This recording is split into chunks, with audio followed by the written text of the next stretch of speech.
Hello and welcome to this video about the BEADS 2020 program. The BEADS program was started up at Delbarton School in 2007. I was actually the one who started it up. My name is Brian Thoreau, by the way. And as you see here, these are the program goals that the program that was founded with, the idea of helping these other Benedictine communities, that we can have our relationships with them.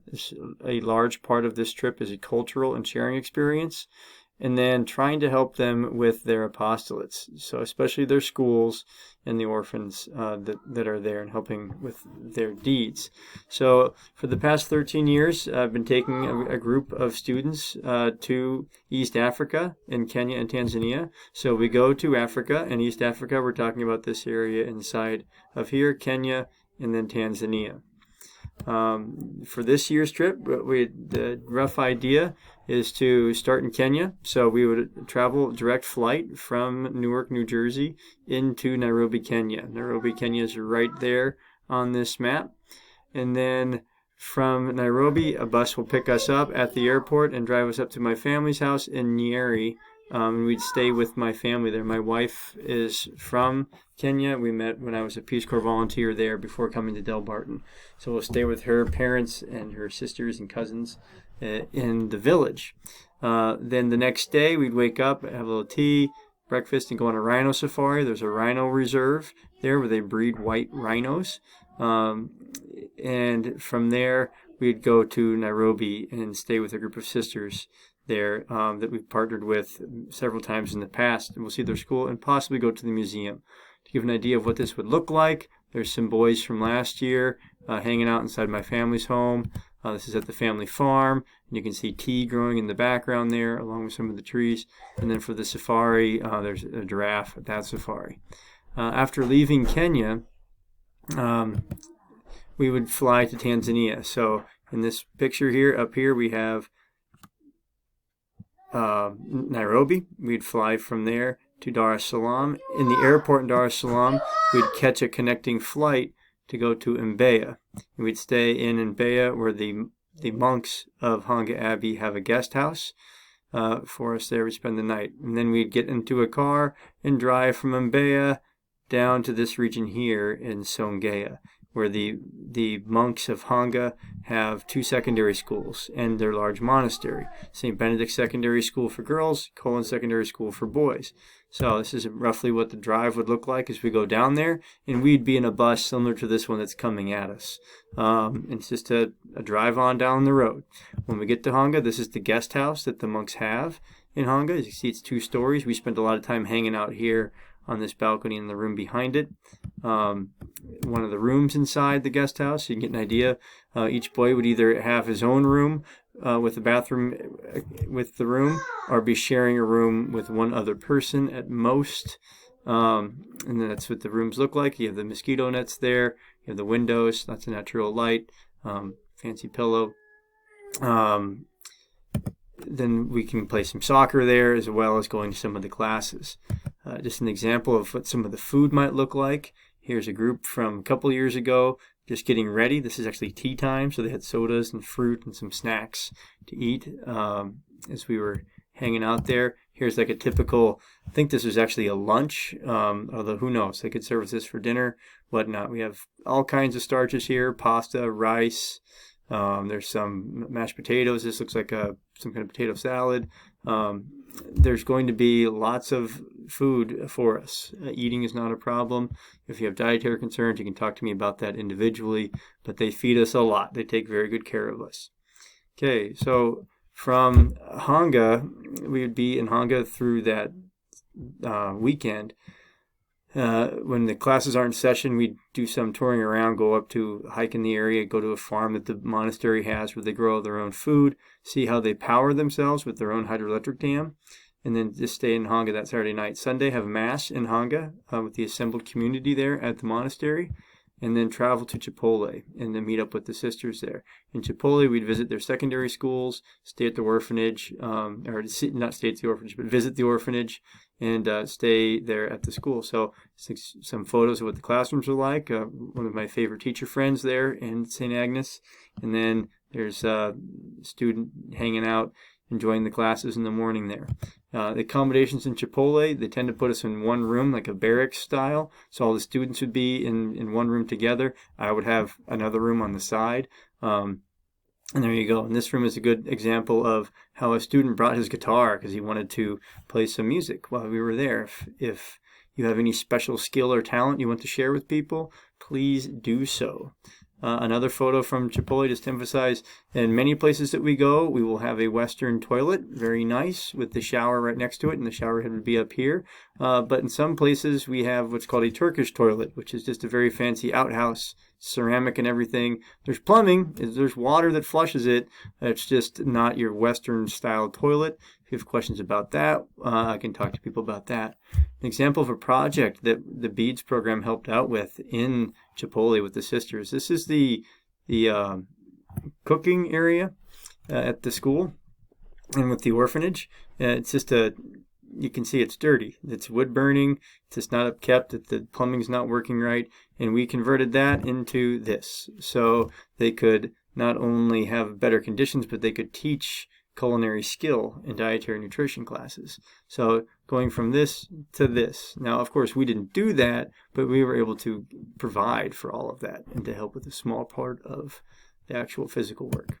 Okay, from Chipotle, we start to work our way back. We drive to Mbeya. Actually, we drive back to Hanga, and then from Hanga to Mbeya, and then fly to Dar, and then be in Dar es Salaam before we catch our connecting flight. I like to have a little bit of a cushion inside of there for the connecting flight. This is just an aerial view of Dar es Salaam. I didn't take it. I got the picture from the internet.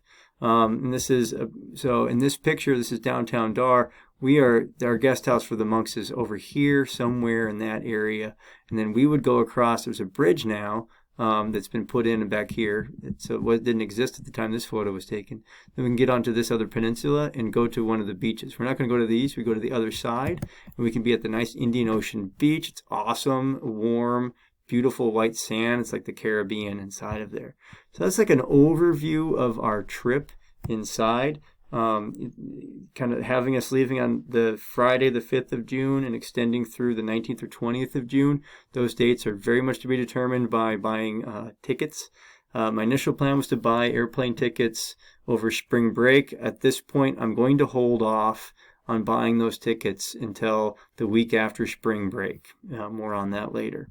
So health concerns, this is a standard slide that I always have. With the health information related to travel in East Africa can be found at the CDC website. There's a link to that website, or you can just type in the URL. The CDC recommends hepatitis A and B vaccines, measles, typhoid, tetanus, and diphtheria. Most students already have that. If you don't have it already, you will most likely need it in order to get into a university, which I believe most of the boys are planning on doing. So you can just get those taken care of beforehand. Yellow fever immunization may be required. That's for Tanzania. I would recommend getting that vaccine. We can talk to a travel doctor about that. I'm not a doctor. I don't want to pretend to be one and dispense medical advice in that way. My favorite travel doctor is Dr. Donald Allegra. You can see his contact information here. He has an office in Cedar Knolls. He has another office in Randolph, and he has another office, I think, in Morristown. But I provided the information for his website and the phone numbers for Cedar Knolls. If you call those, they could refer you to his other locations as well. His medical practice is fantastic. He specializes in travel medicine. He's a parent of a Del Barton alumnus. I taught his son. He does his own kind of service and mission work in other areas. He's been providing medical care to the families and to the students going on BEADS program since 2007. He's an enthusiastic supporter, and he knows about the program and where we go and what we do. I can recommend you talk to him. In his office, they are an authorized yellow fever immunization center too. It's like one-stop shopping. If you go to his Randolph location, actually is very good. So that's some health issues. If you have questions about health, contact me about those, and I could gladly talk to you about that. Of course, when we get closer to the time of the trip, we'll talk about some packing details and things like sunscreen and insect repellent and all of that. Passports and visas. All the boys have told me that they have current passports that are good for 6 months after the date of travel.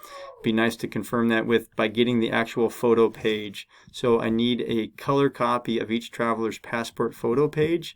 That's becoming a requirement for booking tickets anymore. but it's also going to be essential for getting visas, especially the e-visa that we'd be getting for Kenya. Visas, we'll work on that come March and April. We can look at getting visas for the countries, and I'll do that with the boys. I think it's important for them to know how to apply for a visa in some of these countries and do that. So it's not a difficult process. It's just a learning process. So please make sure that if you have time over the spring break, to get a color copy of the photo page of your passport. I prefer that you get that as a photocopy, but if you want to send it digitally, you can. I just don't know how safe that is for information security, sending that stuff, but that would be great. The group traveling this year, it's myself and the fine young men you see listed here. It's going to be a fantastic group.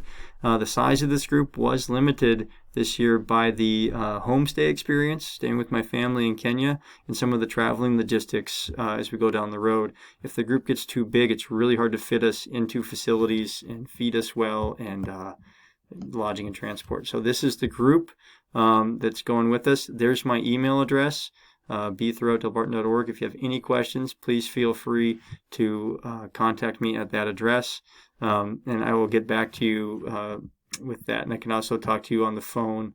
My phone number is 973-202-5480 if you wanted to talk to me on the phone there. And so that's the summary of the trip. I know it was fast. I wanted to keep it short. You can replay it at will since this is a video. If you had any other questions about what the trip is going to do, about healthcare, about passports and visas, any of those concerns, please feel free to reach out to me at that email. I know there's some questions about coronavirus or the COVID-19 virus, or if you've been following the news about the locust swarms that are going on in the area. I'm not an expert on those things. I know that from what I've heard from the communities back from me, there's no problems there as of now. I'm going to be attaching, along with the link to this video, some other information that's provided by the school and some other written documentation to go along with this. But again, if there's any unanswered questions you have, please feel free to reach out to me. The last comment would be the participation fee for this trip is $3,000. That fee covers all of the costs for the students when they're traveling. That's all their food, all their lodging, all their transportation, everything except for if they want a souvenir. And quite honestly, even then, I can probably have the spare cash to get them a souvenir, $20, $15 that's there. That $3,000 participation fee covers their expenses. It doesn't cover any of the service work that we'd be doing. For example, the renovation that I showed you of that cooking space. That needs to be fundraised. We need to raise that money in order to send out. Since we're partnering with 4 different schools, we would want to try to split our fundraising efforts amongst those 4 equally. Somewhere if we did around $2,000 to $3,000 a piece, it's $10,000 to $12,000 total fundraising would be the goal. But again, the participation fee, $3,000. If I can get that fee the week after spring break, that would be fantastic. Then I can buy the tickets with that fee, and that's for all the transportation costs.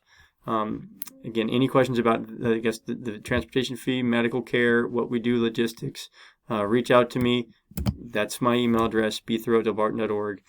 Thank you for paying attention to this for all 14 minutes, and I look forward to meeting you in person and talking to you more about this exciting trip. Thank you.